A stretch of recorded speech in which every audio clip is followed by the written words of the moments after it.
Berarti peperangannya tidak akan mungkin secepat yang diharapkan Amerika. Satu hal, orang yang menganggap perang ini cepat, itu juga kesalahan negara-negara barat. Mungkin dolar tidak lagi menjadi populer, mungkin kripto akan lebih dinormalisasi.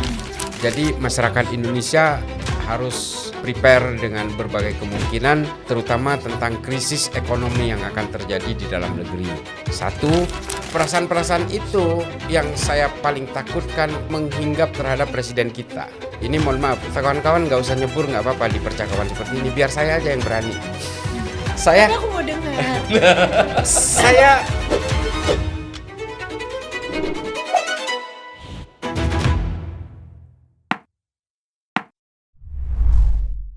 Dunia sedang gonjang-ganjing dan tidak ada kepastian bagaimana cara kita menghadapi dan menyikapi. Kayaknya kita juga harus belajar dari seorang pakar yang biasa ngomongin soal peperangan. Cak Islah. Ya, Selamat makasih. datang. Makasih. Sudah diundang, makasih. Selamat datang. Ini yang kedua. Yang kedua. Mungkin sebelumnya boleh diperkenalkan dulu Cak Islah ini siapa dan apa misinya Cak Islah saat ini? Nggak ada, saya Islah Bahrawi, mungkin yang belum kenal, saya Madura asli, tapi saya kuliah di Jakarta, besar di Madura, saya pondok pesantren juga, dan saya sekolah di Amerika, belajar Islam di Amerika tentang sejarah dan filsafat Islam, dan belakangan ini lebih menekuni kontra teror bersama penegak hukum Indonesia. Mantap. Luar biasa. Jadi banyak berurusan dengan teroris. Ya, ekstremis dan Ekstremis. kelompok-kelompok radikal di seluruh dunia. Seluruh dunia. Gus, kalau melihat dari cerita dunia yang lagi panas ini dari sudut Cak Islah, konflik global ini apa yang sedang terjadi? Ini sebenarnya bisa dibilang sebuah great shifting gitu ya. Ada pergeseran besar ketika Cina tiba-tiba muncul dari bawah permukaan dan langsung menghegemoni geoekonomi global gitu. Ini memang membuat banyak perubahan lanskap secara global, baik secara politik maupun peta-peta konflik sudah mulai bergeser sebenarnya. Termasuk juga bagaimana dunia kelompok-kelompok ekstrim kanan, ekstrim kiri. Kalau secara politik memang di dunia ini mulai mengalami beberapa proses perubahan. Afrika yang tadinya itu negara baru berada di gelombang kedua menurut Francis Fukuyama ya, dalam teori-teorinya Francis Fukuyama, Afrika ini sekarang sudah mulai menuju kepada the third wave of democracy. Mereka sudah mulai sadar tentang demokrasi, mereka sudah mulai independen, mereka tidak mau lagi tunduk kepada negara-negara adikuasa dan seterusnya. Ini ditunjukkan oleh orang-orang negara-negara di Afrika. Tapi ironinya memang di beberapa negara termasuk di Asia Tenggara, Asia Selatan dan beberapa bagian Amerika Selatan, mereka justru mundur ke second wave of democracy. Ada kelompok-kelompok kanan yang kemudian dijadikan narasi dasar dalam populisme politik. Orang hari ini ingin menjadi presiden dengan menunggangi narasi-narasi kelompok-kelompok kanan, kelompok-kelompok keagamaan. Itu dilakukan oleh Jair Bolsonaro, dipakai oleh Trump, menggunakan kelompok-kelompok evangelis sayap kanan. Filipina juga sama. Di Filipina juga sama, Viktor Orban, dan juga Indonesia gimana? Indonesia sama. Di masa siapa? Mulai dari masa Jokowi sampai kemudian hari ini juga masih menggunakan kelompok isu-isu kanan untuk kemudian dijadikan sebagai narasi utama. Mereka melakukan deklarasi politik di masjid-masjid, di pesantren dan seterusnya. Ini adalah jubah-jubah kesalehan yang kemudian dipaksakan di dalam agama. Termasuk juga yang dilakukan oleh Israel. Perang Iran hari ini juga mengalir berakselerasi kekerasan itu dengan legitimasi agama. Orang melihat Israel itu adalah the promised land. Ini adalah perspektif biblikal yang dipaksakan untuk melegalisasi gerakan-gerakan hegemoni Israel untuk bisa menganeksasi banyak wilayah. Wow. Itu yang terjadi hari ini. Itu yang sedang terjadi. Kalau berarti kan ekonomi juga akan berpengaruh. Sudah pasti. Itu juga terjadi pada era Yunani, era Romawi, era politik Islam di Baghdad, di Damaskus, di Cordoba, Toledo, paling terdampak itu adalah dunia ekonomi, mulai dari zaman the early republican system, republic system, late republican system itu terjadi. Dan yang paling terdampak langsung itu adalah persoalan-persoalan dagang dan ekonomi pada masanya. Kalau lihat sikon hari ini bisa pernah terjadi nggak di era-era sebelumnya yang mungkin hampir sama atau mirip? Sangat banyak terjadi, terutama kalau di Islam itu ada sejarah sebuah kota, di mana kota itu adalah melting pot dari berbagai agama dan berbagai kecamuk politik yang disebut Baitul Maqdis, yang hari ini kita kenal sebagai Yerusalem.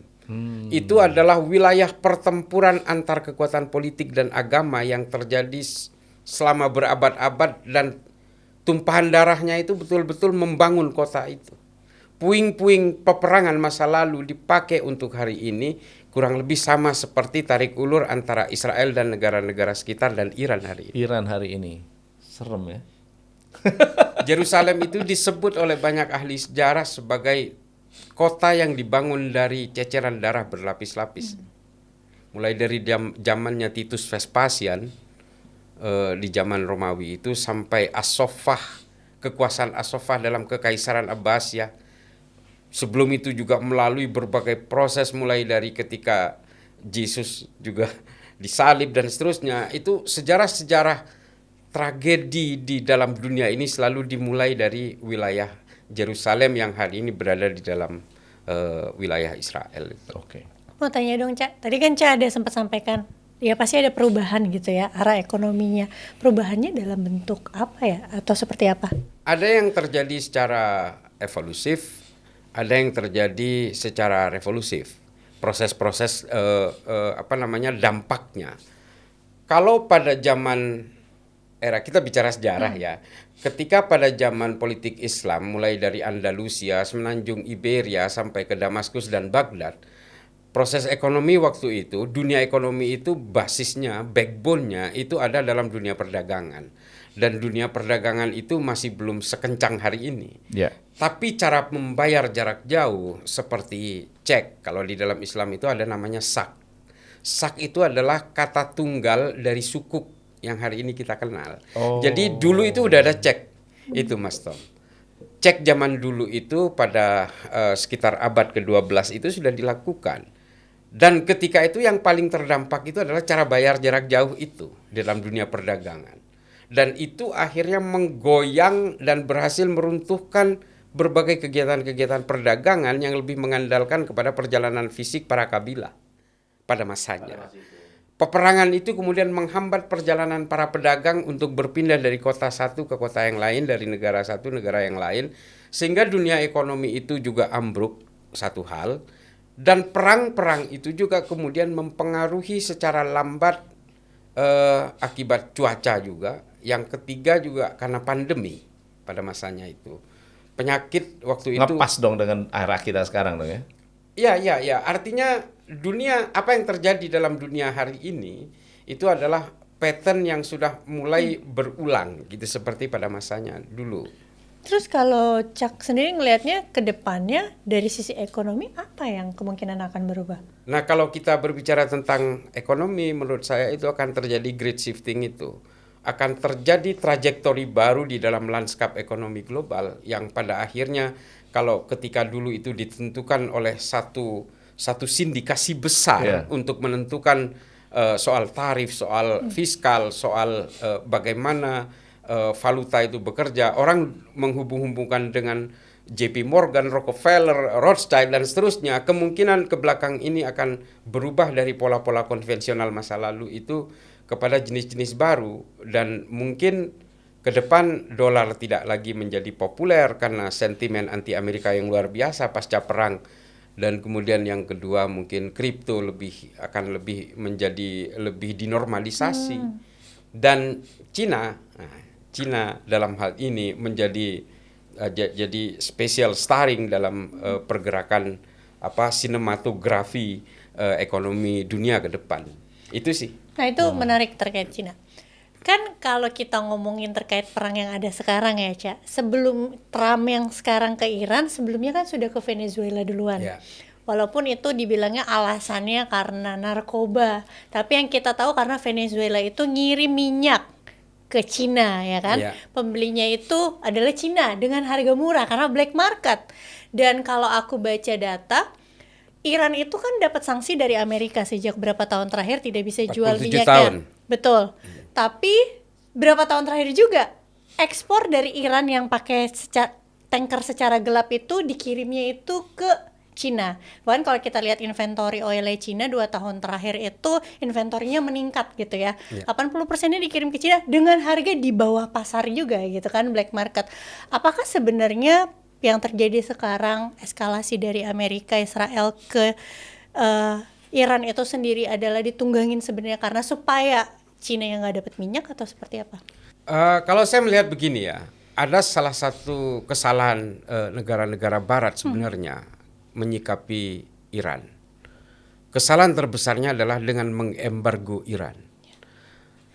Iran ini sepanjang sejarah adalah negara yang tidak pernah bisa ditaklukkan oleh negara manapun. Dia tidak pernah dijajah. Satu-satunya yang pernah menaklukkan tapi tidak bisa juga menjajah adalah The Great Alexander. Jadi Iskandar Agung. Itu jauh sebelum ribuan tahun yang lalu. Dan setelah itu kekuatan politik Islam yang mengelilingi Iran itu juga berkali-kali tidak bisa menaklukkan Persia pada masa itu, namanya Persia. Nah, karena justru di embargo inilah sejak pasca revolusi Iran tahun 79, itu kesalahan fatalnya adalah kita tidak tahu Iran itu bisa apa. Iran sekarang punya apa? Padahal Iran ini punya sejarah panjang tentang alienasi dan isolasi dari bangsa lain. Iran justru menjadi negara paling selamat ketika dia dialienasi dan diisolasi pada zaman pandemi hitam. Pada abad ke-10 sampai ke abad ke-14. Pandemi waktu itu justru menguntungkan Iran karena Iran teralienasi secara geografis dan juga secara politis. Iran tidak terikat perjanjian dengan kolonial manapun. Karena Iran tidak pernah dijajah. Perjanjian Inggris dan Prancis ketika Sykes-Picot mempetak-petakkan negara-negara di Timur Tengah, Iran tidak terikat dengan perjanjian itu. Sehingga apa? Ada semacam miskalkulasi dari Amerika. Kalau Amerika dulu meruntuhkan Libya dengan cukup membunuh Gaddafi, meruntuhkan Venezuela cukup dengan Nicolas Maduro diculik dan diadili di Amerika, Saddam Hussein cukup dibunuh di Irak lalu Irak tumbang sejadi-jadinya gitu. Di Iran itu tidak berlaku. Karena Iran itu satu hal ya yang harus kita ketahui. Ini kita berbicara dulu tentang background mesti Iran. cerita sejarah ya. Ya, itu Mas. Seru banget ini. Dia jadi penonton aja nih. Dia Suka ini. nggak mau nanya nih. Jadi Iran itu dulu pemerintahannya itu nama pemimpinnya Mossadegh. Mossadegh itu lalu digulingkan oleh sistem monarki yang namanya Shah Iran. Nah, Shah Iran inilah yang menjalankan Iran secara monarki, secara kerajaan. Nah, setelah itu muncul revolusi Iran tahun 79. Pada masa revolusi 79 Ayatullah Khomeini itulah masyarakat Iran terfiltrasi, diayak di situ. Yang sekuler yang tidak mau tunduk kepada pemerintahan Islam siapa? Oh, saya. Kalau kamu tidak setuju, pergi dari sini. Sehingga banyak sekali orang-orang Iran yang sekuler pergi dari Iran dan pindah ke Amerika dan Eropa. Jadi orang-orang Iran, orang Persia yang di Amerika itu adalah orang-orang pendukungnya kerajaan dulu yang sudah terbiasa dengan hidup sekuler. Belakangan ini video-video itu lewat kan di Belanda kita kan. Iran dulu Terima sebelum kasih. revolusi Ya. Dan ketika Ali Khamenei, bacanya Ali Khamenei karena kalau tulisan Arabnya itu ada alif ada ya. Jadi Ali Khamenei bukan Ali Khamenei. Nah, ketika dia meninggal kena bom, banyak orang berpesta. Nah, itu adalah orang-orang pendukungnya Shah Iran. Versi yang lama Yang ya. versi yang Reza lama. Pahlavi. Ya, artinya apa? Masyarakat yang terekstraksi di Iran hari ini adalah masyarakat ideologis generasi awal dan generasi kedua yang sejak awal memang sudah mau tunduk kepada revolusi Iran. Ya. Otomatis apa? Iran ini adalah negara ideologis yang mewariskan sebuah sistem. Jadi kalaupun pemimpinnya ditembak mati, belum tentu negaranya tumbang. Ideologinya masih ada di dalam situ. Itu dia. The ideology never dies. Kalaupun pemimpinnya mati, negaranya belum tentu tumbang dan ideologinya belum tentu mati. Berarti peperangannya tidak akan mungkin secepat yang diharapkan Amerika. Satu hal, orang yang menganggap perang ini cepat, itu juga kesalahan negara-negara barat. Karena Iran diembargo selama 47 tahun, kita tidak tahu Kuat tuh Iran dia punya ya. apa. Benar. Iran senjatanya sejumlah berapa? Apa yang dimiliki Iran? Jenis senjata apa yang dimiliki? Dan orang kemudian melihat kekuatan Israel dengan teknologinya, Amerika dengan kekuatan army deployment-nya, dengan teknologi pemetaan, profiling, satelit, unmanned intelligence system, ada cyber warfare dan seterusnya. Amerika menguasai itu. Orang menganggap ini perang akan sebentar. Tapi mereka lupa bahwa mereka tidak punya data apapun tentang Iran.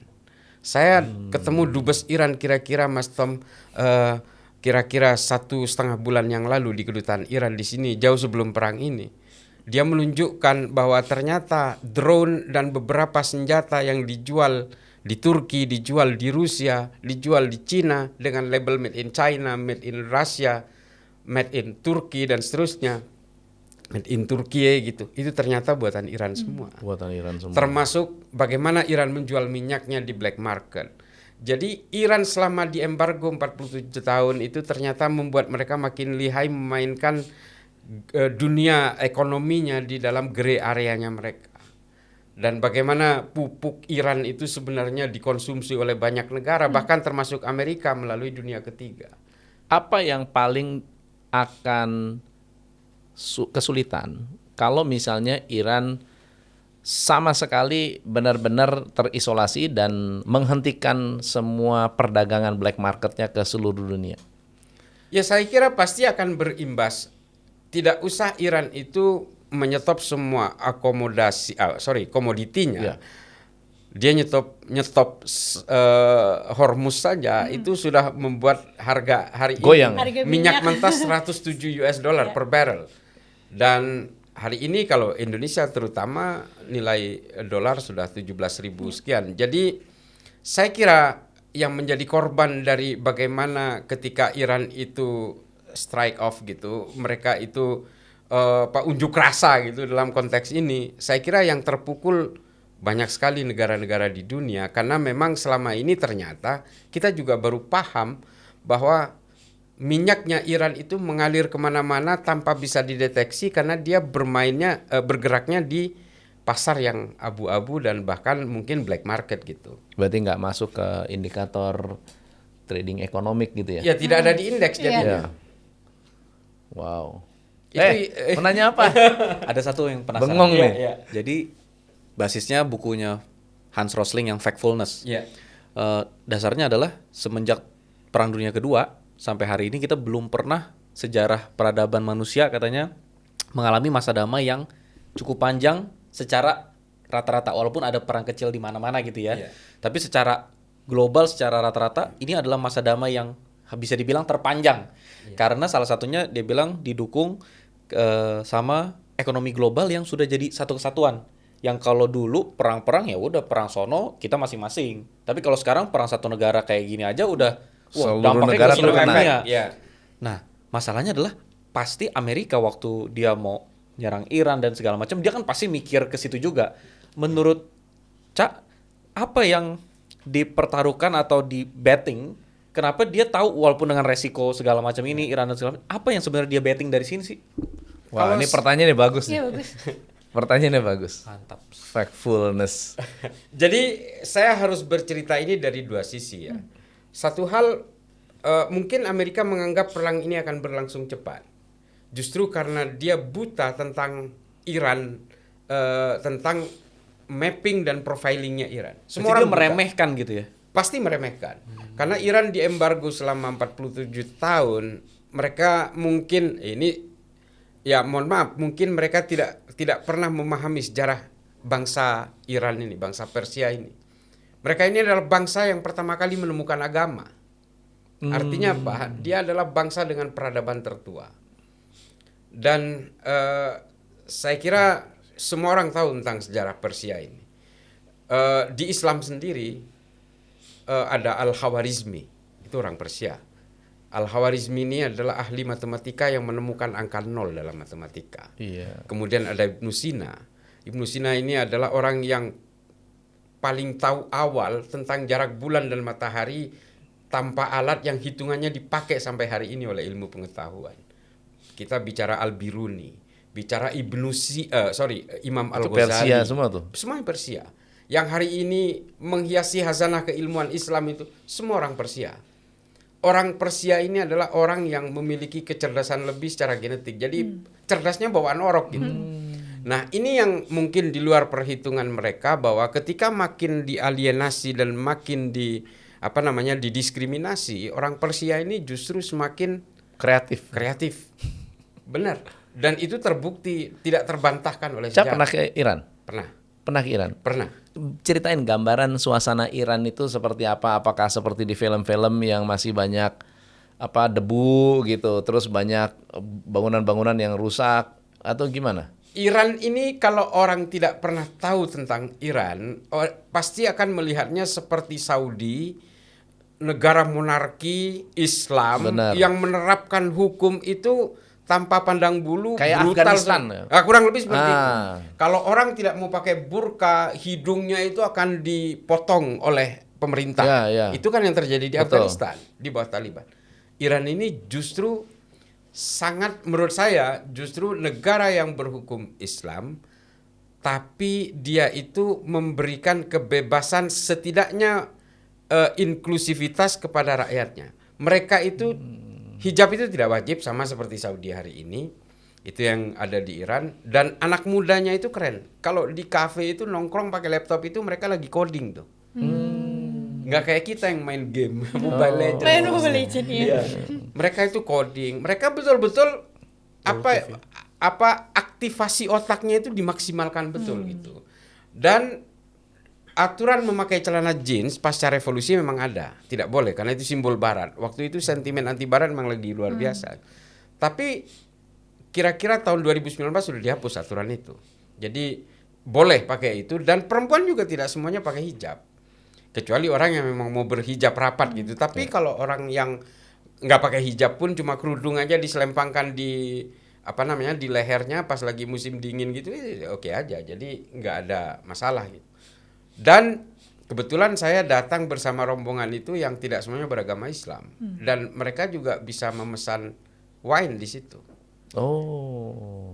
Tahu jenis wine Shiraz itu? Yes. Shiraz itu di Iran. Oh. Dan wine itu pertama kali di negara-negara kawasan itu penghasil wine terbesar itu di Iran. Jadi sebetulnya nggak main-main ya Iran ya. Dan penemu wine itu sendiri adalah seorang Islam, Jabir Ibnu Hayyan namanya. Penemu teori fermentasi itu bapak kimia modern itu Jabir Ibnu Hayyan. Jadi artinya tradisi-tradisi keilmuan itu betul-betul hidup di sana, yang kemudian mempengaruhi kultur cara berpikir mereka. Nah, kembali ke persoalan yang tadi, ini kita bercerita soal Iran. Artinya Iran ini jangan kemudian kita gambarkan sebagai orang-orang primitif, konservatif. Tidak seperti itu. Ya, film-film ada yang menceritakan itu, filmnya Majid-Majidi, The Children of Heaven, segala macam. Ya, itu situasi sosial di sana selama masa embargo memang ada yang sangat prihatin gitu. Ada orang miskin masih ada, tapi pengemis nggak ada. Jelas itu. Kalau pengemis nggak ada. Di Amerika itu jauh lebih banyak pengemis gitu. Ya, homeless lebih banyak. Lebih banyak bum itu masih banyak. Saya tinggal di Amerika 4,5 tahun, dan saya menggambarkan, menurut saya Iran itu definitely totally different dibanding Amerika. Cara mereka berperadaban gitu ya. Cara parkir, cara hidup di jalan segala macam, menurut saya mereka jauh lebih tertib. Ini kalau kita compare ya dengan Amerika yang konon bangsa yang lebih beradab itu gitu. Nah, kalau soal yang lain lagi adalah tentang persoalan ideologi tadi. Jadi Mas Tom dan pemirsa semua ya, yang harus kita ketahui adalah semua negara Arab itu tidak bisa mengeluarkan sikapnya terhadap Israel itu karena semua negara Arab ini adalah produk perjanjian kolonial masa lalu. Dan justru karena Iran itu tidak pernah terikat perjanjian dengan kolonial karena memang tidak pernah dijajah, sehingga dia itu memiliki sikap sendiri terkait Israel. Sehingga apa? Dalam political view-nya negara Israel, Iran itu adalah kerikil dalam sepatu sejak dulu. Sehingga sentimen Syiah Sunni itu juga berangkat dari narasi itu supaya Iran ini dikucilkan dan dimusuhi oleh negara sekitar. Dan harus diketahui juga, Iran bukan Arab. Secara genetik itu bukan Arab. Bedanya apa sih? Nggak ada, agama aja sama-sama Islam. Oh. Secara genetik mereka ini bangsa Arya. Nenek moyangnya orang Berarti Eropa. sama dengan Jerman gitu? Sama. Nenek moyangnya orang India dari bangsa Arya itu episentrumnya di Teheran. Di Iran, di Persia. Makanya tinggi-tinggi ya. Dan ya karena mereka adalah masyarakat dengan peradaban tertua, otomatis secara genetik memang punya kelebihan luar biasa dalam cara Unggul berpikir. Unggul lah. Unggul. Ya bangsa Arya kan selama ini merasa unggul Bangsa juga. yang unggul, gitu. ya. Ya itu dinarasikan Hitler gitu. Tapi memang Iran ini sejak dulu, dari sejak zaman politik Islam dan zaman kenabian gitu ya. Memang bangsa ini adalah bangsa yang tidak mudah untuk ditaklukkan, sehingga mereka ini termasuk bangsa yang terakhir memeluk Islam. Sebelumnya pagan. Atau Sebelumnya pagan, sebelumnya Majusi, menyembah api, Zoroaster. Dewa Mazda, Dewa ya, Mazda, gitu-gitu. ya. Nah, setelah kerajaan Lahmed itu runtuh, baru dia memeluk Islam. Makanya dia paling terakhir. Dan yang bisa meruntuhkan Persia ini hanya agama, bukan penjajahan, bukan perang. Jadi memang Islam masuk ke sana itu tidak melalui perang. Kalau melalui perang nggak bakal mereka memeluk Islam, karena secara peperangan jago mereka. jago. Panglima perang Islam itu yang diandalkan di dalam sejarah Islam itu namanya Khalid bin Walid, itu juga keturunan Parsi. Ahli strategi perangnya dalam circle-nya Nabi itu namanya Salman Al-Farisi. Al-Farisi ini ada artinya orang Persia. Orang Persia. Bahasa Arab. Nah, dia adalah insinyur teknik sipil yang kemudian diminta pendapatnya, ini kita mau diserang musuh dari Mekah. Apa yang akan kamu lakukan? Kita buat parit sekeliling kota ini supaya pasukan tidak bisa nyebrang ke dalam kota. Itu menjadi benteng pertahanan terakhir. Nah, perang itu dikenal dengan perang Khandaq, perang parit. Nah, itu otaknya Salman Al-Farisi. Jadi memang orang Iran ini, orang Persia ini sejak dulu diandalkan oleh Romawi, otaknya, diandalkan oleh Nabi, dan diandalkan oleh peradaban manusia setelah itu. Tapi kan nggak mungkin dong Donald Trump atau Amerika yang juga memiliki ilmu pengetahuan, apalagi intelijen yang kuat, mereka nggak bisa mengukur kekuatan Iran. Tapi bisa jadi dia terlalu overconfident gitu ya, Kak ya. Menurut saya karena karena Amerika ini sudah berkali-kali melakukan metode yang sama, terakhir kepada Nicolas Maduro. Sebelumnya kan sudah banyak sekali dengan cara-cara model kidnap, masuk ke negara orang, dia ambil pemimpinnya, dia bunuh. Terakhir juga mungkin Osama bin Laden juga dilakukan pola yang sama, diambil dari Islamabad, dihajar, kemudian dibuang ke laut mayatnya. Dan terakhir Nicolas Maduro, metode seperti itu kan gampang sekali dilakukan kepada orang-orang yang tidak berdaya secara militer, secara ideologi. Tapi buat Iran seharusnya mereka punya pengecualian. Dan mereka buta sama sekali. Mereka sehebat-hebatnya intelijen mereka, menurut saya, Iran ini menurut saya jauh lebih pintar. Dan dia sudah berpikir gimana caranya supaya kekuatan mereka itu tidak bisa diketahui secara human intelligence, dan termasuk juga mungkin secara digital intelligence. Makanya senjata-senjata mereka nggak keluar dari mana-mana, nggak kelihatan sama sekali di luar. Underground semua. Adanya di bawah tanah ya. Dan itu yang dilakukan oleh Hamas di Gaza. Hamas ini juga kan dilatihnya oleh Iran dan itu diakui, dipersenjatai juga oleh Iran. Itu juga diakui. Itu kenapa Israel itu kesel, Amerika itu kesel sekali sama Iran. Ini bukan mesmerizing Iran ya, nggak ada hubungan. Cuma kita melihat secara objektif tentang Iran. Itu kenapa Hamas itu tentaranya hidupnya 80% di bawah tanah semua. Terus kita mau ngirim tentara ke sana ribuan orang, bingung ya. untuk berhadapan dengan wilayah yang tidak bisa di-eliciting, yang tidak bisa di-profiling, sementara orang-orang yang harus dihadapi itu adalah orang-orang yang bergerak di bawah permukaan tanah. Di bawah permukaan tanah 80% di sana. Dan ini dilakukan oleh Iran juga. Kalau bayangan kita dengan kekuatan kemarin pernyataan dari Menteri Pertahanan, dia bisa melontarkan 200 rudal antar benua setiap hari. Dan dia mengatakan kita bisa melayani Amerika perang selama 4 tahun, kita bisa hitung. 365 dikalikan 4 dan dikalikan 200. Berapa puluh ribu rudal antar benua yang dimiliki oleh Iran hari ini. Dan kita juga harus tahu berapa kaya mereka. Seberapa kaya mereka, karena memang kekayaan mereka tidak bisa dilihat lewat kacamatanya Forbes. Tidak bisa Nggak dihitung tuh. Nggak bisa dihitung karena tidak terdeteksi. Tapi berarti secara bodoh kalau saya berpikir sebenarnya kayak Cina Rusia juga mensupport Iran juga, atau itu Iran dengan kekuatan sendiri perang 4 tahun itu? Menurut saya, Cina dan Rusia pasti punya kepentingan untuk membantu Iran, tapi dia tidak mungkin direct involve. Dia tidak mungkin secara terbuka akan membantu Iran, karena bagaimanapun Timur Tengah ini adalah backyard marketnya dari Rusia, dan juga itu adalah wilayah pasarnya Cina, karena investasi Cina di Saudi, di Qatar, di Bahrain itu juga banyak sekali. Jadi pasti mereka Cina dan Rusia juga berhitung bahwa dia tidak ingin membakar beresiko. marketnya sendiri ya. Ya. Kalaupun membantu ya paling diam-diam. Nah, ini mau melanjutkan nih jadinya. Kalau kita ngomongin perang kayak gitu kan sebenarnya secara bodoh-bodohan aja kita mikirnya itu sebenarnya merugikan banyak pihak, banyak negara kan. Contoh kayak sekarang harga minyak juga naik, kita dihantui dengan inflasi yang kemungkinan naik, suku bunganya nggak jadi turun. Itu jadi memperlambat ekonomi. Tapi sebenarnya secara spesifik ada nggak sih negara-negara yang diuntungkan dengan kondisi saat ini, Cak? Kalau filosofi perang kan memang perang itu tidak ada pemenangnya. Semua orang akan kalah pada akhirnya, dan yang terhitung adalah jumlah kerugian materi dan jumlah kerugian nyawa manusia. Kan begitu filosofi perang itu. Dan saya kira tidak ada diuntungkan dalam perang, meskipun perang ini banyak yang bilang ini industri, ada yang diuntungkan dengan menjual peralatan perang. Tapi masalahnya perang ini kan tidak melibatkan negara-negara yang sebenarnya belum lelah untuk berperang. Israel itu bisa dibilang negara yang sudah lelah dengan perang. Dia betul-betul punya outstanding yang sangat dalam terkait belanja peralatan militer. Belanja modal militernya dia betul-betul dalam sekali.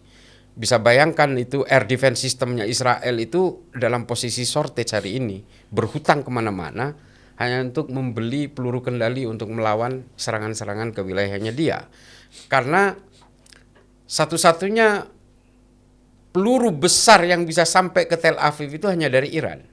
Kalau yang lain dari Houthi, dari Yaman Utara, dan juga dari Hezbollah dari Lebanon Selatan itu kan, dari Lebanon Utara itu kan sebenarnya ya kasarnya kayak nyamuk ngegigit kulit badak gitu. Tapi Iran ini betul-betul menjadi collateral damage hari ini di Tel Aviv, sehingga Iran harus terkuras uangnya. Beli dari mana senjatanya? Dari Amerika. Apakah Amerika diuntungkan dalam hal ini? Enggak juga. Oh, maksudnya Israel tadi ya? Iya, Israel. Kita bicara Israel ya. Bukan Iran tadi, salah ya. Nah, dari mana Israel ini harus membeli senjata? Ya dari Amerika. Apakah Amerika diuntungkan? Enggak juga. Karena Amerika juga habis-habisan untuk membuat sebuah warfare yang di-develop sedemikian rupa. Karena apa? Dia pada akhirnya harus mengorbankan beberapa sayap bisnisnya seperti di Bahrain, seperti di Al-Khobar, seperti Saudi Aramco. Ini kan otomatis semuanya terhenti. Artinya equilibrium ekonomi dan situasi perang ini tidak akan pernah bisa saling tambal karena salah satu harus dikorbankan. Itu yang pertama. Yang kedua, nah yang dihadapi adalah Iran. Iran itu tidak punya daya beli untuk membeli senjata ke orang karena dia sudah punya sendiri. Paling yang dikontribusi oleh Rusia hanya intelijen, data, informasi, dan seterusnya. Karena Iran tidak punya akses kepada radar-radar yang passwordnya hanya dimiliki oleh NATO. Yang bisa menjailbreak ini hanya agen-agen Rusia. Nah itu yang bisa diberikan oleh Rusia kepada Iran. Cina juga sama. Cina mungkin hanya memberikan software, updating operating sistemnya, persenjataan, satelit dan seterusnya. Hanya itu yang bisa diberikan. Karena kalau senjata-senjata fisik, Iran itu sudah kayaknya udah komplit. Ini bukan memuji-muji Iran ya, kita berbicara tentang objektivitas perang. Cak, kalau ngelihat dari sudut pandang Amerikanya, kan Venezuela, Iran, terus ingin Greenland dan segala macam. Kalau Cak ngelihatnya Amerika at least setahun ke depan ini sampai mungkin 2027 pertengahan dia bakal ngapain aja sih? Sibuk ngejar Secara global. mau kuasai siapa gitu Iya, ya. maksudnya dan apa dampaknya sama dunia nih? Kalau menurut saya kita harus bisa membedakan bahwa Trump bukan Amerika dan Amerika bukan Trump hari ini. Karena resistensi terhadap Trump di dalam negeri Amerika sendiri semakin tinggi. Satu hal, beberapa senator dari Republikan juga mulai agak gerah dengan kelakuannya dia. Cowboy dan insane, psikopat gitu. Jadi menurut saya ada beberapa kelompok di dalam negeri Amerika yang sudah membangun resistensi terhadap Trump. Dan bahkan di internal Amerika sendiri kan teman-teman kita juga masih banyak yang ada di sana. Saya melakukan komunikasi dan di dalam negeri Amerika sendiri terkait Epstein Files ini memang tidak bisa dijadikan hanya dijadikan lalapan saja. Itu disikapi dengan serius oleh orang Amerika. Itu juga. Yang kedua, kebangkitan perlawanan-perlawanan dari generasi kedua ketiga dari imigran yang terusir. Jadi orang tuanya mereka mungkin memang cuma green card, tapi anaknya kan American citizen. Benar. Nah, anak dari orang tua yang diusir ke negara asalnya ini yang kemudian melakukan perlawanan hari ini di Amerika dengan melakukan konsolidasi politik. Termasuk juga generasi-generasi yang hari ini berada di Senat, di House Representative. Mereka tidak melihat apakah partai saya Demokrat atau Republikan, tapi mereka itu melakukan konsolidasi untuk melakukan perlawanan kepada Trump. Itu kenapa mahkamahnya sana menggagalkan tarif dan seterusnya. Itu adalah bagian dari operasinya kelompok-kelompok resisten ini. Berarti sebelum Trump bisa menaklukkan negara-negara, kemungkinan besar Trump sendiri justru akan ditaklukkan dulu gitu ya sama. Ya, bukan mungkin melakukan impeachment di Amerika itu tidak mudah. Sulit sekali, berliku sekali dan kemungkinan juga tidak pernah nyampe ya. Nggak nyampe. Dibikin semacam Kecuali mandul kekuasaan gitu. Ya menurut saya mungkin Trump itu setiap dia melakukan mengeluarkan kebijakan nanti baru akan berusaha dijegal di Senat atau di mana gitu. Jadi Misinya dia apa sebetulnya sih? Misi Trump itu apa sih? megalomania aja. Gila juga ya. Maksudnya bukan ada kepentingan ekonomis yang strategis. Menurut saya nggak ada. Jadi Trump ini Dia nggak suka kalau ada orang yang nggak nurut sama dia mungkin ya. ya kurang lebih seperti itu. Dan dia pengusaha yang gagal berkali-kali, dia mengelola kasino juga gagal, sebanyak 4 kasino bangkrut, tidak bisa diselamatkan, sehingga seolah-olah inilah waktunya saya menunjukkan bahwa I'm the man gitu. Dan perasaan-perasaan itu yang saya paling takutkan itu juga sama menghinggap terhadap presiden kita. Saya sering bilang mohon maaf, kawan-kawan nggak usah nyebur, nggak apa-apa di percakapan seperti ini, biar saya aja yang berani gitu. Tapi aku mau dengar. Saya agak trauma gara-gara kemarin podcast Pak Ermanto ya. Ya. Ya kan? Oh, iya. Ya, jadi kita Enggak apa-apa, tapi ini adalah Lanjut. himbauan karena kita cinta kepada presiden Benar, kita. benar.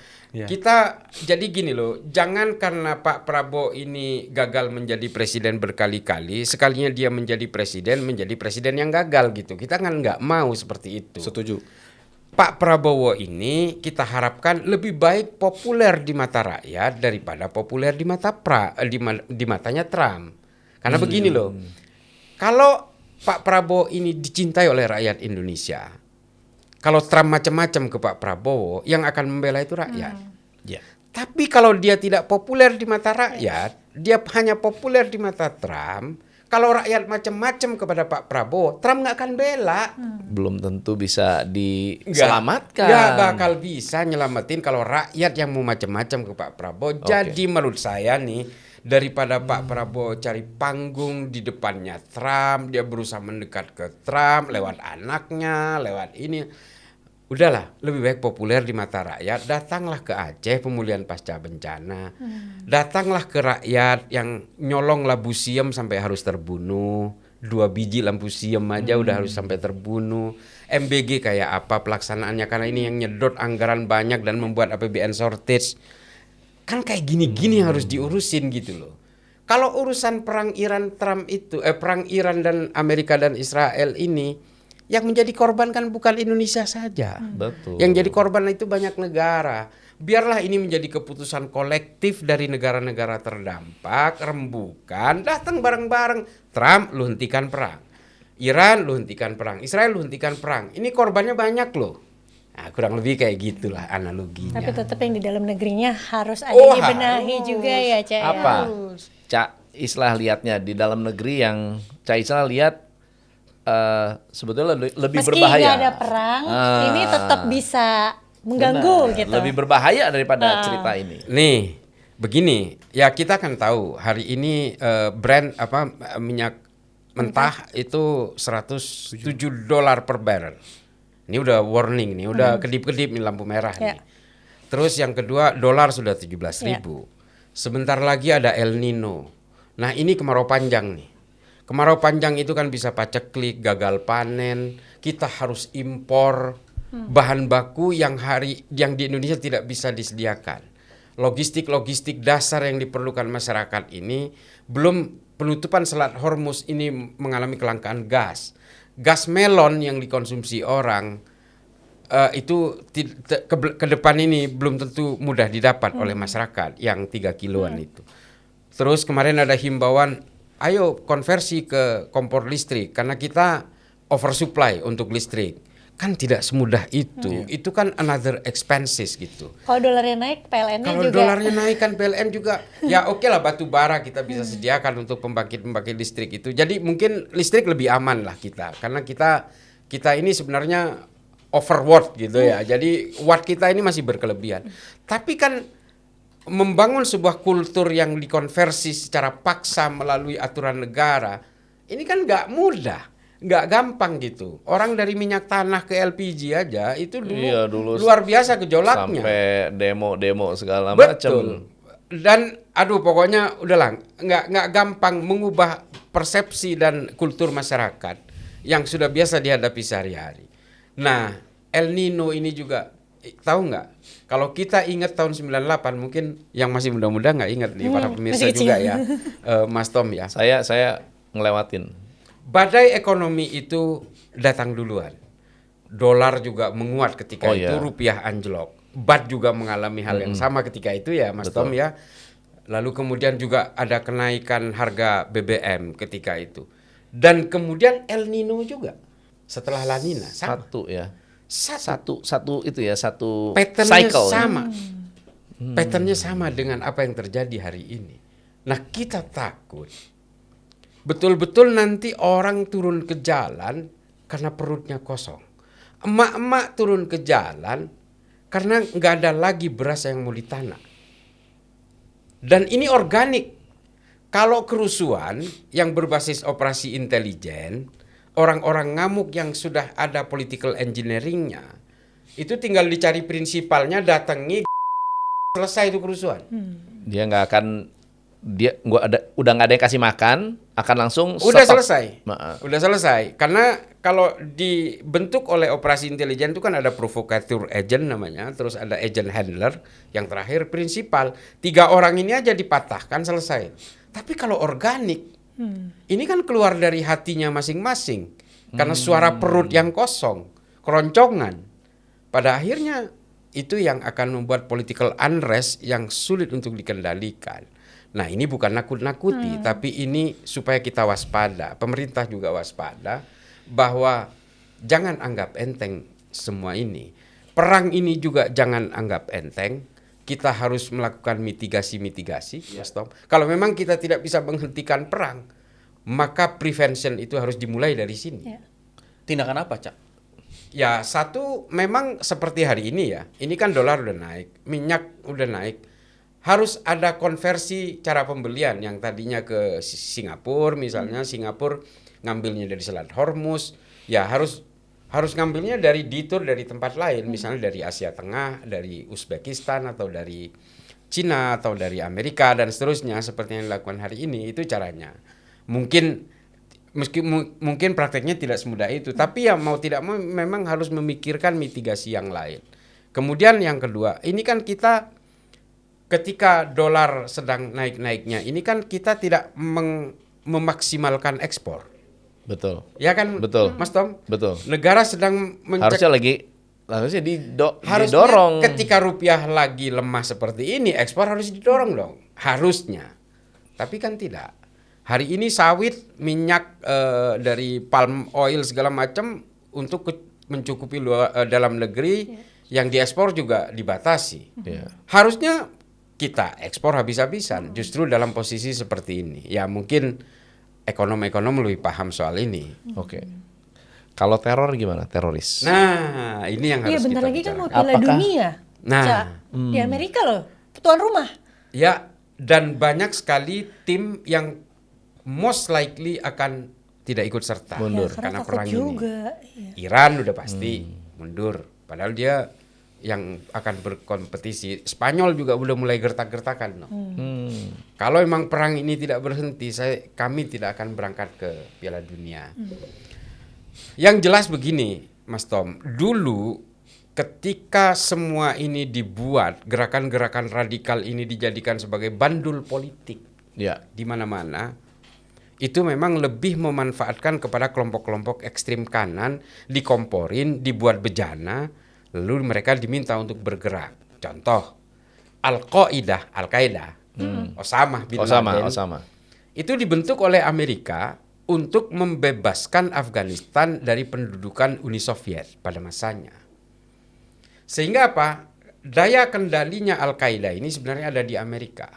Ketika tugas mereka selesai mengusir Uni Soviet dari Afghanistan, dia ini kemudian dikendalikan oleh Amerika dan dijadikan sebagai musuhnya Amerika.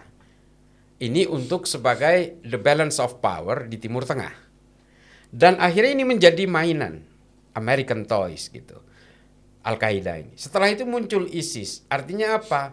Berbagai political engineering yang dilakukan Amerika itu adalah termasuk menciptakan kelompok-kelompok teror yang kemudian menumbuhkan home ground terorisme yang ada di Indonesia. Mereka tidak tahu bahwa Al-Qaeda ini dikendalikan Amerika, di-create oleh Amerika. Mereka nggak tahu. ISIS, mereka nggak tahu bahwa Abu Bakar al-Baghdadi ini dibentuk untuk menjadi bandul kekuatan politik konflik di Timur Tengah antara Israel dan Suriah dan Irak. Jadi Oke. semacam permainan-permainan seperti itu. Nah, orang Indonesia tidak tahu seperti itu. Mereka tahunya hanya agama saja. Mereka tahunya bahwa kita harus melawan orang-orang Kristen, orang-orang Barat. Benar. Dan akhirnya apa? Mereka disinilah yang disebut dengan home ground terrorism yang tumbuh sendiri tanpa tahu akar geopolitiknya mereka yang ada di luar Mereka itu. asumsi sendiri. Asumsi sendiri dan menyitir ayat-ayat. Dan mereka akhirnya melakukan peledakan di sana-sini di Indonesia. Meskipun mereka itu berangkatnya dengan pandangan agama. Mereka merasa bahwa ini adalah tugas suci dari agama. Padahal organisasi yang ada di luar itu sebenarnya trajektorinya ditentukan oleh prinsipalnya, oleh Amerika, oleh negara barat dan seterusnya. Nah, perang Iran dan Israel ini pasti akan menumbuhkan sentimen anti-Amerika. Betul. Dan juga mungkin perang agama yang dianggap ini adalah perang agama. Itu kan yang mengkhawatirkan. Itu pasti. Satu hal lagi adalah dulu Iran ini dianggap bukan Islam oleh sebagian Islam yang lain karena Syiah. Iran. Iran ini dianggap bukan Islam oleh sebagian Islam yang lain. Tapi ketika Iran ini ternyata head to head dengan Israel dan Amerika, Jadi saudara. banyak orang akhirnya mengakomodasi Iran dan Iran ini, dan banyak orang yang menyadari bahwa selama ini Syiah dan Sunni ini diadu domba oleh Israel. Kecuali Wahabi yang masih bertahan dengan pemikiran bahwa Syiah itu kafir. Oke. Karena memang dia jangankan Syiah, NU aja dikafirkan sama mereka. Karena Wahabi. tahlilan, karena maulidan, karena main musik, karena merokok gitu. kan diharamkan semua sama mereka, dan kita dianggap sebagai orang NU dianggap ahli bid'ah. Ada beda. Ya. Jadi ya udahlah, itu persoalan lain gitu. Tapi ketika berbicara tentang sentimen anti Amerika, ini bukan hanya berbasis agama yang nanti akan bertumbuh dan melekat dengan aksi-aksi kekerasan, tapi kelompok kiri yang selama ini anti kapitalisme itu juga akan bangkit dalam satu orkestrasi yang sama, bahwa mereka anti Barat, anti kapitalisme, anti Amerika, anti Israel, dan itu akan menjadi bahaya ketika kiri dan kanan ini menjadi satu untuk melakukan aksi-aksi kekerasan. Ini bahaya sekali. Bukan hanya agama masalahnya. Kalau agama, antivirusnya itu gampang gitu. Gampang sekali. Bukan gampang ya. Artinya apa? Ada solusinya. Agama itu tinggal kita berargumentasi, kita beradu hujah istilahnya. Itu akan terjadi dialektika. Tapi kalau kelompok-kelompok kiri, terutama anarkisme dan seterusnya, ini kan gak ada dalilnya. Benar. Apapun yang berbau Nggak tahu dia kapitalis, patuhnya dengan siapa gitu itu ya. dia. Dan ini rata-rata memang non struktur, tidak berjejaring. Anarko-sindikalisme ini kan sebenarnya partikel bebas. Black Lives Matter seperti di Amerika kemarin bisa dibayangkan itu. Oh, iya. Hanya dari satu kota kemudian merembet ke kota lain sampai ke Liverpool di Inggris sana. Iya. Itu tanpa ada jaringan, tanpa ada saling menularkan, Tanpa ada komunikasi. komunikasi. Benar. Mereka bisa melakukan kerusuhan yang sama, dan itu jauh lebih brutal. Dampaknya buat Indonesia apa? Ya itu, kelompok. Kalau buat Indonesia, maksud saya apakah dia akan protes ke pemerintah atau menekan pemerintah untuk melakukan sesuatu? Apa yang diharapkan dari teror ini? Nah, ini dia. Ini juga pertanyaan yang sama yang tadi banyak ketika di forum ditanyakan orang kepada saya. Kesannya saya tuh jago banget. Padahal saya juga mikir-mikir aja, menganalisis gitu. Karena jago, Cak. Emang jago lah. Oh, Mas Tom ini sungguh saya. Jadi kalau bagi saya pada akhirnya adalah sikap-sikap blunder yang dilakukan oleh Pak Prabowo terkait dengan kebijakan politik luar negeri, terutama dengan Board of Peace. Bagaimana sikapnya Pak Prabowo terhadap perang ini, yang tidak pernah memberikan sikap ketika pertama kali Iran diserang. Bahkan ketika Ali Khamenei tewas dalam pengeboman pun dia tidak berbelasungkawa. Tiba-tiba dia mengajukan diri untuk menjadi juru damai. Iran pasti lu siapa? Lu gua diserang aja lu nggak ngomong apa-apa. Pemimpin gua aja mati lu nggak berbelasungkawa, nggak ngirim karangan bunga. Tiba-tiba lu mau datang ke gua untuk mendamaikan. Gua ini diserang, kan itu bahasanya. Saya ini diserang, yang bisa menghentikan perang ini justru yang nyerang tuh. Trump dong, kamu ajak diplomasi, jangan kami. Secara logika kan seperti itu. Yang nyerang itu adalah Trump. Dan percayalah kita bahwa yang bisa menghentikan perang ini adalah Trump, bukan Iran.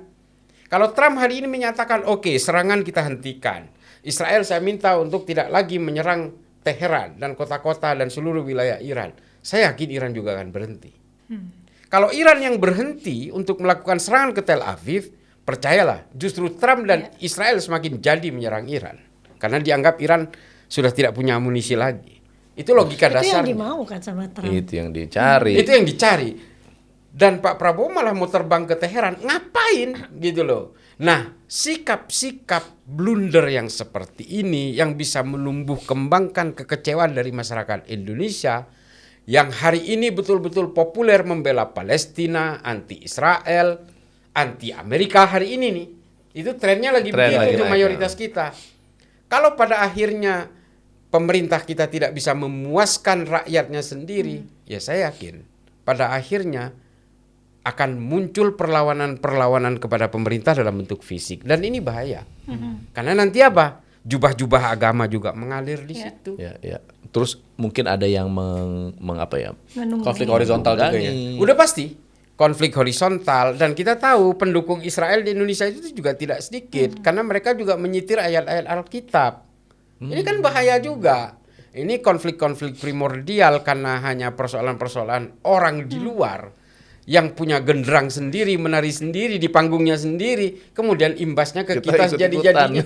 Kita ikut-ikutan, dan tolong diingat juga kepada saudara-saudaraku seluruh Indonesia, teman-teman di sini juga pemerintah, ketika agama itu mengalir kepada gerakan-gerakan politik yang dibumbui dengan kekerasan, itu pada akhirnya militansinya adalah militansi akhirat. Semua kejahatan akan dianggap terhormat. Mereka bisa aja membunuh orang sejadi-jadinya, sebrutal-brutalnya atas nama agama, dan itu jauh lebih bahaya. Ya. Nah, itu yang harus disadari oleh pemerintah. Ada kita. nggak sih istilah bela agama? Oh, Bela ada. agama itu penting, seberapa penting, atau ada nggak peperangan bela agama? Ada. Jihad fisabilillah itu kan kalau di Indonesia kan sebenarnya berjuang untuk membela agama Allah. Tapi apakah ini peperangan realnya peperangan agama atau sebetulnya peperangan ekonomi? Tapi Tapi dibilangnya bungkusnya agama. bungkus perang agama gimana nih? Ya pasti sebenarnya. Karena begini, penggunaan jubah-jubah agama dan ayat-ayat dalam berbagai perang ini kan tidak hanya terjadi hari ini. Itu juga terjadi di Kristen juga. Iya. Kristen itu kan berperang 30 tahun di Eropa, Iya. membunuh 8 juta lebih 8 orang juta sesama lebih Kristen. orang, iya. Akhirnya Katolik Kristen ya. Iya, Knights Templar tuh ya, perang iya, salib ya. Benar. Dan perang salib ini kan juga sebenarnya bukan perang agama. Banyak orang menganggap ini perang agama. Ini perangnya orang Eropa dan orang Timur Tengah, orang Arab, yang sama-sama ingin melakukan ekspansi ekonomi dan ekspansi politik kekuasaan. Nah, kenapa kok ada atribusi agamanya? Kok pasukan Eropa pakai salib, sementara pasukan Indonesia Salahuddin Al-Ayyubi menggunakan atribusi-atribusi Islam? Ya karena supaya kejahatannya itu dimaklumi. Supaya peperangannya itu terlihat terhormat. Padahal itu adalah ekspansi kekuasaan semua. Sama seperti penaklukan Konstantinopel yang hari ini dibangga-banggakan oleh orang yang menyuarakan khilafah dan seterusnya itu. Oleh Muhammad Al-Fatih itu. Karena Konstantinopel ini susah ditaklukkan dan itu adalah kantong Kristen. Kemudian ditaklukkan oleh Utsmani. Seolah-olah ini kemenangan besar dari umat Islam. Itu Utsmani bukan karena agama, mereka itu hanya ingin memperlebar wilayah. Kalau Konstantinopel itu dikuasai, dia akan merambah ke Eropa. Intinya itu. Ini soal kekuasaan yang kemudian membajak jubah-jubah kesalehan gitu. Dan ini sama polanya. Perang, terorisme, ini kan juga cenderung menggunakan pola yang sama. Jadi menurut saya, orang-orang Kristen, saudara-saudara yang Kristen yang hari ini mendukung Israel, janganlah melihat persoalan-persoalan genosida di Gaza, aksi-aksi brutal yang dilakukan oleh siapapun, jangan kemudian dilegalisasi dengan ayat-ayat Dengan suci ayat-ayat dalam suci. Alkitab. Jangan. Tidak ada agama yang meminta kepada pemeluknya untuk melakukan aksi brutalitas. Juga Hamas loh. Hamas yang membantai orang Yahudi di pendudukan, orang lagi masak kemudian diseret, ditembak kepalanya di halaman rumahnya. Ini juga tidak bisa dibenarkan. Jangan kemudian orang yang mendukung Palestina seolah-olah ini legal atas nama agama. Enggak ada. Oke. Enggak ada agama yang meminta pemeluknya untuk membunuh orang-orang tidak Melakukan berdosa. kekerasannya. Ya, itu Bagus dia. banget nih podcast. Kalau bicara perang ya, kan Teheran besar. Lalu kemudian rudal-rudal itu masuk ke sana. Lalu Tel Aviv juga terkena. Maksudnya dalam perang itu yang diserang apanya sih? Apakah mungkin nanti Iran nembak rudalnya ke Amerika? Enggak. Di dalam perang itu kan ada konsep sama seperti terorisme. Ada far enemies, ada near enemies. Kalau ternyata memang tidak bisa menjangkau negaranya, dia akan menjangkau representasi negaranya yang terdekat. Contohnya kayak misalnya mereka palingnya berarti kan yang dihancurkan Pangkalan militer. Pangkalan Pangkalan militer, militer. yang ada di mana-mana. Tapi kalau Teheran pangkalan militer juga yang di. Nah, ini yang menjadi persoalan. Serangan ketika pertama kali serangan dari Amerika itu kan ternyata akhirnya kan ada sekolah putri Sekolah yang putri diajar yang- itu kurang lebih sekitar 149, hampir 160 lah Iya. sekarang ini yang meninggalkannya, yang dikuburkan massal. Perang modern itu kan seharusnya kepada simpul-simpul persenjataan dan Iya. militer. Harusnya target loketnya itu yang dikunci itu kan harusnya itu pangkalan militer, reserve persenjataan, arsenal, kalaupun airport itu diserang itu harus pesawat-pesawat tempur dan seterusnya. Ya. Teorinya seperti itu, konvensi Jenewanya kurang lebih seperti itu gitu. Oh. Tapi kan belakangan ini pada akhirnya mata dibayar mata. Nyawa harus dibayar nyawa. Ketika Amerika menyerang dan Israel menyerang di Teheran sekolah putri, menyerang beberapa sekolah, bahkan reservoir air pun juga diserang yang seharusnya tidak boleh dalam konvensi Jenewa. Pada akhirnya sepertinya Iran juga melakukan hal yang sama. Terakhir kemarin di daerah Betsaba itu ada kondominium residen itu juga dihajar. Pada akhirnya kan ya ini smell of revenge gitu. Lu hajar sekolah gua, ya gua harus hajar sekolah lu gitu. Nah, akhirnya memang perang itu pasti melanggar dari kesepakatan orang berantem kok diatur-atur gitu ya. Padahal tujuannya sama, ingin membunuh. Kalau nggak membunuh ya gua yang terbunuh kan gitu. Namanya lagi emosi. Ya pasti. Ya tapi memang saya kira ya sekali lagi memang civis pacem parabellum itu kan memang pada akhirnya terjadi. Pasti akan terjadi perdamaian setelah perang itu terjadi. Cuma memang kalau ingat ke Perang Dunia Kedua, collateral damage-nya kan luar biasa. Ya. Dan kita tidak mau seperti itu. Sarannya buat kita, Cak, nih, untuk yang sedang mendengarkan dan menonton podcast ini. Kelihatannya kan podcastnya ngomongin soal keuangan. Tapi sebetulnya ini lebih berdampak terhadap keuangan kita. Langsung Kenaikan longsor minyak, ya kan. Pasti. mempengaruhi. Ekonomi kita langsung kena. Apa sarannya, Cak? Ya kalau menurut saya ya sekarang kepada para pemirsa ya di Tom McIvley ya kalau menurut saya sih ya saving money, purchase if necessary gitu aja. Jadi kita berhemat-hemat ke depan ini karena kita tidak tahu, kita semua mengalami vulnerability yang sama. Kita punya kerentanan itu. Di tengah situasi perang, ketika koneksi penerbangan dari negara kita dan negara-negara Asia Tenggara ke Eropa tidak bisa terkoneksi secara langsung karena daerah-daerah transit kita itu sedang mengalami blunder peperangan. Jadi menurut saya ya kita harus berada di dalam satu negara dengan situasi kerentanan seperti ini. Ya marilah kita keluarga jaga keluarga, orang tua jaga anak, anak jaga orang tua, tetangga jaga tetangga. Karena bagaimanapun kita tahu 98 dan saya sudah termasuk generasi yang mengalami peperangan berkali-kali. Mulai dari perang Malvinas, ingat nggak? Mas Tam udah kayaknya lebih tua saya. Iya. Iya, saya 55 hari ini. Jadi Sama dong, seumur kita. seumur kita 71 ya. 72 saya. Oh 72, ya pasti adik saya. Tapi perang Malvinas itu adalah perang head to head antara Argentina dan Inggris yang saya saksikan di layar-layar kaca pertama kali. Dentuman meriam, tentara yang Masih kecil compang-camping, gitu ya. masih kecil gitu. Kira-kira tahun 81 itu perang Malvinas itu ya saya mungkin SD kelas 6 gitu. Tapi saya udah melototin. Karena saya kelas 6 SD udah baca Tempo waktu itu. Jadi laporan Tempo udah berlapis-lapis, berulang-ulang.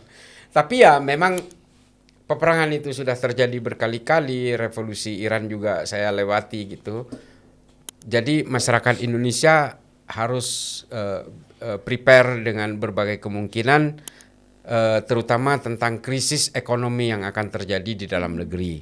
Satu, hari ini negara kita, pemerintah kita belum menemukan formula trajektori yang pas, terutama dalam kebijakan ekonomi.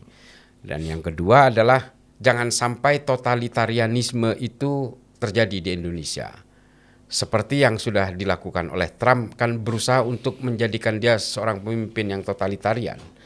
Tapi untungnya undang-undang Amerika kuat. Nah, kita takut Indonesia juga bisa punya suatu saat punya presiden seperti Trump dan undang-undang kita tidak kalah dari presiden terpilih misalnya, dan itu akan bahaya bagi kita. Dan yang terakhir mungkin ya saya bukan menakut-nakuti, tapi siklus yang terjadi, pattern yang terjadi, situasi yang ada hari ini, mulai dari naiknya dolar, naiknya minyak mentah, kemudian ada El Nino ke depan. Ini kok gejala-gejalanya kurang lebih 98. sama seperti 98. Jadi prepare. Jangan sampai gerakan masanya juga seperti 98. Itu dia. Tapi jangan panic buying juga. Jangan. Cuma kita harus saving. Ya. Terutama di uang kepemilikan kita, di finance kita aturlah seirit mungkin. Oke. Terima kasih, Cak. Aku rasa mungkin baiknya Olive kalau mau nambahin sesuatu secara dari sudut pandang market dari share tadi masih sama seperti sebelumnya berarti ya. Iya. Market juga katanya turun 7.000 Iya, sekian turun. ya. Tapi I think kayaknya kan tergantung seberapa lama perangnya ya. Jadi kalau perangnya masih berlanjut, sebenarnya bukan perangnya Selat Hormuznya. Painnya kita belum sampai di titik pain yang terdalam. Jadi belum titik terdalam. cuma kita kan nggak pernah tahu masa depan. Kalau 100% cash juga belum tentu bisa gitu ya. Jadi balik ke risk profile masing-masing, tapi harus tetap ada cash gitu. Tapi hari buat ini prepare. 9 Maret 2026 apabila memang masih memegang posisi-posisi tertentu Kalau ada disaranin technical rebound, kalau misalnya cashnya udah nggak ada di portofolio sahamnya, kalau ada terjadi technical rebound dalam jangka pendek, upayakan untuk melakukan trimming agar tetap punya cash. Nggak masih punya cash 100%, tapi tetap punya cash. ya karena ini walaupun posisinya sudah sepertinya merah jongkok ini masih belum Ya, tergantung Masih. sama perangnya. Iya. Tapi mau nanya dong sama Ca. Tadi kan Ca ada sempat ngomong titik equilibrium. Iya. Ngelihat oil sampai kapan nih bisa di atas 100? Ya kalau menurut saya ini kan sudah 107 ya. Dan worstnya katanya kan sampai 150 Brent itu per barrel. Ya menurut saya kalau perang ini berlarut-larut kurang lebih sekitar 3 minggu lagi masih belum berhenti, saya kira akan mencapai angka itu sih. Kalau menurut saya ya, karena memang ya ini betul-betul goncang sih sebenarnya. Ini bukan persoalan supply negara mana ke negara mana, tapi menurut saya ini persoalan-persoalan kecemasan dan kerentanan yang dirasakan oleh hampir semua orang, terutama dalam oil market gitu. Ya. Tadi juga soalnya aku abis lihat tayangan BMKG juga kemarin kalau nggak salah BMKG juga udah sempat sampaikan kita kemungkinan akan masuk ke kemarau yang panjang. Iya. Jadi tadi seperti yang lebih disampaikan early Cak. daripada kemarau-kemarau yang sebelumnya ya. Berarti harus beralih ke mobil listrik, kompor listrik. Saya hybrid. Itu Listrik belum ada di kampung. belum ada. Tapi Belum memang ada harusnya mobil listrik sih. mobil listrik ya. Speechless ya kita ya. Hari ini speechless dan kayaknya salah satu podcast yang paling ya up to date dengan kondisi geopolitik hari ini. Iya. Yes. Wah, Cak, thank you, Cak.